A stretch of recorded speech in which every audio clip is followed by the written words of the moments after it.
네, 백만개미 브런치 카페를 찾아주신 여러분 오늘도 환영합니다. 오늘은 11번째 주제로 관리 대상 종목과 상장 폐지를 가지고 말씀드리도록 하겠습니다. 갑자기 이제 왜 이런 관리 대상 종목과 상장 폐지를 과목으로 정했을까 하는 점은 이제 제가 이 내용을 풀어가면서 말씀드리도록 하겠습니다. 이게 이제 우리가 주식 투자를 하면서 겪지 말아야 할 일이 있죠. 그 중에 하나입니다. 굉장히 중요하기 때문에 제가 이제 오늘 이거를 강조하는 건데, 주식 투자에서 관리 대상 종목을 자기가 샀던 종목이 관리 대상 종목이 되면 참 문제가 되는 거죠. 근데 어떤 분은 일부러 관리 대상 종목을 사는 경우도 있습니다. 그건 왜 그러냐면 이제 관리 대상에서 빠져나온다. 뭐 이런 이제 루머를 듣고 그렇게 되면 뭐 몇백 프로 상승한다.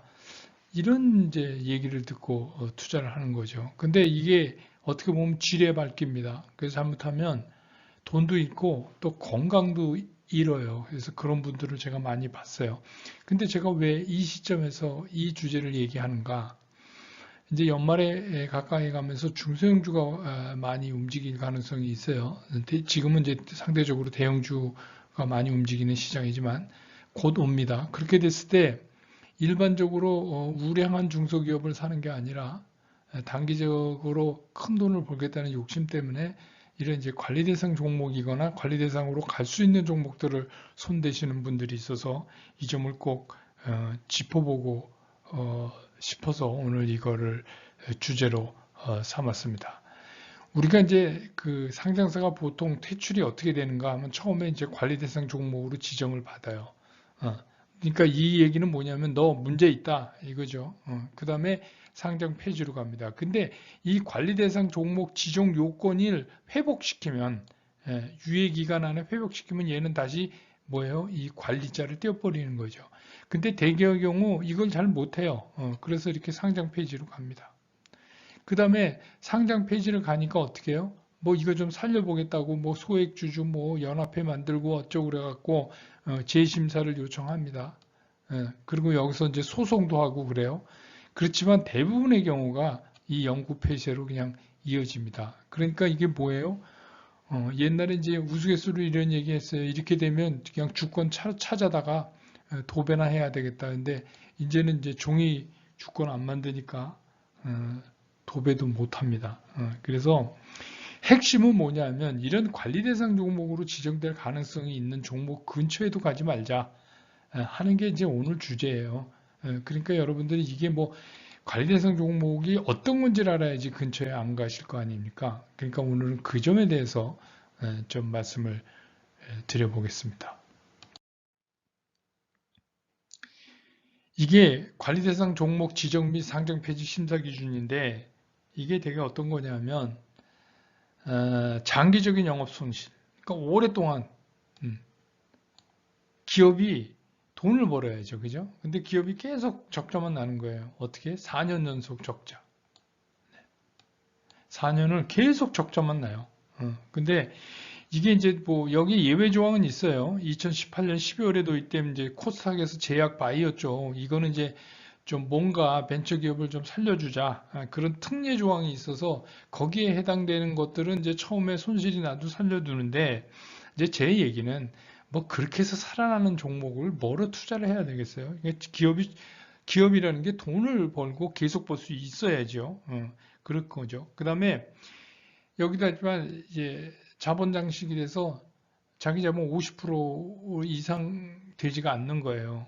그런 경우는 뭐 이건 말할 것도 없죠. 이렇게 자본 잠식된 회사를 왜 사야 되겠어요? 근데 또 이게 급격히 좋아진다. 그래서 또 하는 분들도 있고 이게 여기서 뭐예요? 자본 잠식. 그래서 또 누가 여기다가 뭐 증자를 해서 자본금이 늘어나니까 그럼 자본 잠식 피할 수 있다. 이렇게 이제 얘기를 해서 또 들어가는 분들도 있어요. 근데 이제 이거는 뭐냐면 그림자를 보는 거죠.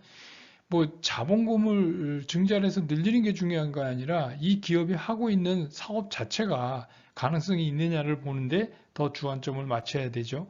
근데 이게 50% 이상 자본금이 자기 자본이 있다 하더라도 10억 이상씩 그러니까 10억 이상의 손실을 최근 3년 동안 2번 이상 내면 얘도 이제 관리 대상으로 가게 됩니다. 그 다음에 사업보고서 미제출 및 감사 의견 한정, 부정, 의견 거절. 야, 이게 요새 많아요. 이게 이제 제일 중요한 거예요. 이 3번이 요새, 왜냐하면 이게 여러분 외감법이라고 아시죠? 외부감사에 관한 법, 외감법이라고 그랬는데 이게 2018년 11월에 강화가 됐어요. 그래서 모든 상장사는 거래소나 감독원에서 지정하는 그 어카운팅 펌, 회계법인에서 감사를 받아야 되고, 그러니까 외부 감사죠. 그래서 그걸 외감법이라고 그러죠. 그래서 감사를 받아야 되고, 그 감사에 대한 의견이 이제 나와요. 근데 뭐 형편없는 기업이다. 그러면 그 어카운팅 펌, 회계법인이 의견을 거절하죠. 난 이 회사에 대해서 의견을 얘기할 수가 없다. 너무 개판이다. 뭐 그런 얘기예요. 그 다음에 이건 참 부적정하다. 회계 처리가. 그 다음에 한정이라고 하는 것은 이런 것들에 문제가 있다. 그래서 우리가 이제 실제로 뭐 좋은 기업들은 다 뭐를 받아요? 네, 좋은 기업들은 이 글씨가 좋은 기업들은 적정을 받죠. 이 적정을 받아야 이게 회계가 제대로 됐다 이렇게 보는 거예요. 그러니까 이 적정을 안 받고 한정, 부정적 의견 거절 이거 나오면 얘는 뭐 거의 관리 대상으로 가는 거예요. 그래서 글로 가서 그 요건이 유예 기간 동안에 해결되지 않으면 얘는 그냥 상폐가 되는 거예요. 그러니까 여기서부터는 진짜 상당히 끔찍한 겁니다. 그래서 이런 여러분들이 그 뭐 실적 같은 거 보실 수 있잖아요. 여러 군데서. 근데 이렇게 계속해서 손실이 지속되고 있다. 이런 것들은 조심하셔야 된다. 그런 얘기입니다. 자, 이걸 한번 정리를 해봤어요. 근데 뭐 중요한 거죠. 근데 뭐 이거 보시면 나쁜 건 다 나와 있어요. 자, 볼까요? 부도 발생, 은행 거래 정지, 그럼 당연히 상장 폐지되죠. 회사가 정리 절차에 들어갔다. 그것도 상장 폐지되죠. 그 다음에 이거 뭐예요? 아까 제가 조금 전에 전장에서 말씀드렸던 영업보고서의 감사 의견이 한정, 부정, 뭐 의견 거절 이런 거 나왔다 이거예요. 이거 큰일 나는 겁니다. 그 다음에 영업 활동을 안 해요. 정지됐어요. 매출액이 없는 기업도 있어요. 여러분 잘 모르시지만 그런 거 있습니다. 잘 찾아보면. 그 다음에 자본 잠식. 예. 그 다음에 해산 사유가 발생했다. 그 다음에 소액 주주 비율이 미달된다. 그래갖고 이건 몇 사람이 갖고 있어요. 그러면 뭐 증시에 상장할 이유가 없는 거죠. 그 다음에 6개월 평균 거래량이 아주 미미하다. 1000분의 10, 100분의 1, 1% 미만. 이렇게 되면 어떻게 돼요? 이게 이제 소위 말하는 상장 폐지 요건에 해당되는 거예요. 그러니까 이거를 빨리빨리 해소를 안 하면 이거 상장 폐지 되는데 여러분 지금 내용을 보셨지만 이게 쉽게 해소되는 일이 아니에요. 그러니까 이 범죄에 들어가면 굉장히 조심해야 되고 근처에 가면 안 된다. 그 다음에 이제 관리 대상 종목이 되면은 매매에서도 불이익을 받아요. 신용거래 대상에서 제외되죠. 당연한 거죠. 이걸 신용을 증권회사가 줄 수가 없죠. 대형증권 효력 정지. 그 얘기는 뭐냐면 대형증권 이게 뭐예요? 담보 가치가 없다는 거예요. 그러니까 얘는 밸류가 없다 이렇게 치는 거예요. 그래서 대형증권 효력이 없죠. 그 다음에 가격폭 제한도 별도로 지정해줘요. 거래소에서 뭐 니네 맘대로 뭐 우리 보통 얘기하는 뭐 30% 플러스 마이너스 이런 거 없습니다. 그 다음에 전장, 후장 동시효과 방식으로 단일가로 거래해요. 그러니까 뭐 중간에 또 이거 갖고 막 주가 갖고 장난칠 수도 있잖아요. 이제 이렇게 되면 거의 싸구려 주식 되니까 그래서 이렇게 동시효과 방식으로 한 번에 묶어서 이제 거래를 해서 그런 피해를 막고자 하는 거죠. 근데 이제 지금까지 제가 설명한 거는 일반적으로 나타나는 거고 다음 장부터 설명할 것이 이제 굉장히 중요한 그런 사안이 되겠습니다. 자, 여러분. 이제 앞에서 말씀드린 건, 자, 이런 것들이 관리 대상 지정되고, 그거를 유예기간 동안 해결하지 않으면, 얘는 뭐, 상폐됩니다. 상폐라는 게 뭐예요? 상장 폐지 아니에요? 상장 폐지가 되면 여러분 어떻게 해요? 한 푼도 못 건져요. 밸류가 없어요. 그러니까 이런 종목은 근처도 가지 말아야 되는데 문제는 이제 처음부터 나 관리 대상 이렇게 이제 붙이고 있는 종목들이 있어요. 근데 그런 종목을 사는 분도 계시단 말이에요. 그 이제 여러 가지 루머 때문에 이제 곧 살아난다. 뭐 엄청난 호재가 있다. 뭐 등등. 근데 이제 엄청난 호재가 있으면 왜 그런 기업으로 가겠어요? 그러니까 처음부터 이게 말이 안 되는 거죠. 근데 이제 이거를 제가 말씀드린 이유는 뭐냐면 계속 주식시장에서 이제 얘기되고 있는 작전 세력의 그 먹잇감이 되는 종목들이 대개 이런 관리 대상 종목이나 관리 대상 근처에 거의 다 간 종목들이 대상이 되죠. 왠지 아십니까? 싸잖아요. 싸니까 그거 회사를 갔다가 회사가 뭐죠? 껍데기만 갔다가 그 우리 이제 보통 쉘이라고 그러죠. 그래갖고 거기다가 신사업 굉장히 돈 벌 것 같이 보이는 사업, 그걸 이제 펄이라고 하죠. 그래서 이제 신사업을 갖다 넣어서 주가를 상승시키고 팔고 도망가는 거죠. 쉽게 얘기하면. 그래서 이런 종목은 가지도 말라 근처에. 제가 여기에 좀 시간을 할애해서 하나하나 설명을 드릴게요. 이런 징후를 어떻게 알 수 있냐? 최대 주주가 변경이 돼요. 최대 주주 공시가 나와요. 이 최대주주 변경이라는 게 뭡니까? M&A 했다는 얘기예요. M&A. 예.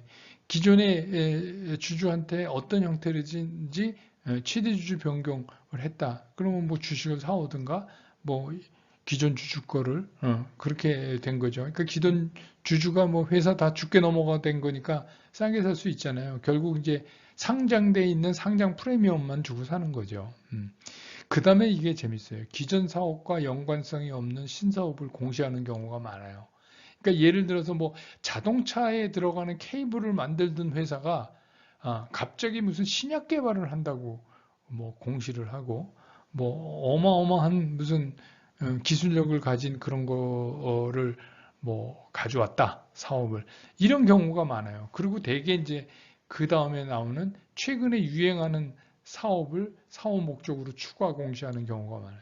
그러니까 이게 왜 그러겠어요? 트렌드, 유행하는 사업을 얘기를 해야 사람들이 달라붙을 거 아닙니까? 그러니까 요즘 같으면 뭐 코로나 관련되는 뭐를 했다든가 얼마 전까지 무슨 마스크 뭐 해서 뭐 떼돈을 번대더라 뭐 어쩌고 뭐 이런 거 있잖아요. 그러니까 이게 기업이라는 게 그렇잖아요. 기업이 자기가 잘하는 거를 계속해서 나가면서 그게 그 분야에서 최고를 향해서 가는 게 올바른 기업의 발전 방향이지. 맨날 뭐 이거 했다 저거 했다 뭐 이렇게 분식집도 아니고 그거 분식집도 안 그래요. 떡볶이나 라면 잘하는 집은 계속 그것만 하지 뭐 이것저것 안 하잖아요. 더구나 사업이 그렇게 해서 성공할 수가 없죠. 근데 이제 이런 두 가지 특징을 가지고 있어요. 그러면 이건 이제 작전 세력이 붙었다 이렇게 보는 것도 관계없어요. 그 다음에 무기명 무보증 전환사채를 대량으로 발행해요. 이거 왜 해요 이거? 예. 회사가 돈이 없잖아요. 돈이 없는데 증자를 하려면 이게 자본금으로 되니까 나중에 이거 뭐 자본금이 이게 깔라가 우리말로 꽝이 돼도 이거 어떻게 할 수가 없는 거예요. 그죠? 그러니까 어떻게 해요? 어, 돈을 대주는 사람이 이걸 이제 전주라고 그러죠. 전주가 전환사채를 요구하는 거죠. 전환사채는 부채니까. 대개의 경우 전환사채의 전환 기간이 옵션으로 1년 정도 묶여 있어요. 1년 정도는 주식으로 전환을 못한다. 이런 조항을 갖고 유가증권 신고서가 이제 발행이 되면 전환사채를 넣는 거죠. 이거는 이제 쉽게 얘기하면 회사에 돈 빌려준 전주가 가져가는 거예요. 이 전환사채. 예. 그러니까 무기명 무보증이죠. 근데 왜 이걸 가져가느냐? 이거 이제 뭐 이런 신사업 넣어갖고 주가 띄우면 전환사채가 이제 전환가보다 시장 가격이 높아질 때 전환해서 이제 파는 거죠. 그러니까 이제 그렇게 하면 이제 그 사람들은 이자를 초과하는 그런 수익을 보는 거죠. 그 다음에 뜬금없는 제3자 유상 배정 뭐 이런 거 공시해요. 이게 뭐냐면 이제 돈을 끌어들여서 회사가 돈이 없을 거 아닙니까? 그러니까 뭐 회사를 이제 돈을 수혈하는데 이런 전환사채도 있지만 3자 배정 유상증자 뭐 이런 거 있어요. 그래서 이제 뭐 여러 군대에서 들어와서 회사를 살 경우 단독이 아니라 여러 사람이 복합적으로 M&A를 할 경우에 이제 그렇게 삼자배송 유상증자를 하는 경우가 있죠. 근데 이제 이거 삼자배송 유상증자를 한다는데 이게 듣도 보도 못한 사람이 이제 유상증자에 참여를 하게 되죠. 이 사람은 뭔가 이게 도대체 이런 생각을 우리가 많이 하게 돼요. 진짜 뜬금없어요. 그런데 여기서 또 어떤 문제가 발생하냐면 이 유상증자가 한 번에 싹 되는 게 아니라 뭐 정정 공시가 되게 잦아요. 그러면서 그 유상증자 3자 배정 그 배정자도 이름이 막 맨날 바뀌어요. 할 때마다. 이건 뭐냐면 그냥 자금 세팅이 잘 안 되는 거예요. 작전 세력이 자금 세팅이 안 되는 거예요. 그러니까 아니 이거 회사가 그렇게 엄청나게 좋아져서 유상증자를 3자가 배정받기로 했으면 그냥 들어가서 돈 넣는 거지 뭘 맨날 바꿔요. 그러니까 이거는 이런 데서 우리가 알 수 있다 이거예요. 그 다음에 이제 이유 없이 각자 대표, 공동대표. 그러니까 회사가 일반적이면 이제 뭐 대표이사가 이렇게 책임을 지고 끌어가는데 이게 이제 각자 대표. 이거는 뭐냐면 그냥 사업 부분을 나눠버리는 거예요. 그래서 이쪽은 내가 저쪽은 네가 뭐 이러니까 결국 한 지붕 두 가족이죠. 결국 회사는 하나지만 주인은 각각이다. 그런 얘기고 공동대표도 서로 못 믿으니까 둘이 같이 사인하지 않으면 아무것도 못한다. 뭐 이런 거잖아요. 그러니까 이것도 냄새가 나는 거죠. 이렇게 해야 될 때.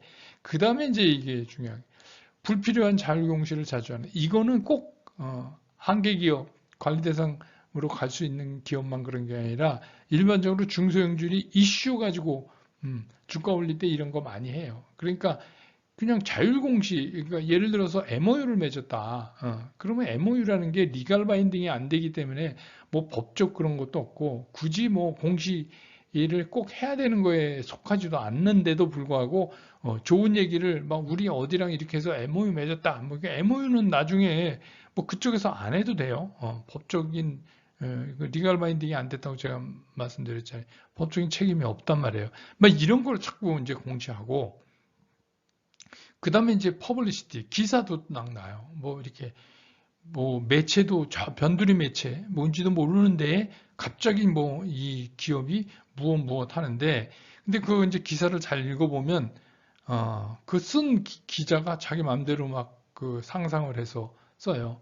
그래서 이게 완성될 경우에 뭐 얼마의 매출이 나고 얼마의 이익이 뭐 점쳐진다, 예상된다, 뭐 이따 소리요. 이거는 안 하는 말보다 더 무서운 거예요. 그죠? 예. 그러니까 그거를 뭐 기자가 어떻게 알아요? 그렇게 된다는 거를. 팩트를 쓰는 기사가 아니라 이런 추측성, 그런 기사를 쓰는 기사가 자꾸 나온다.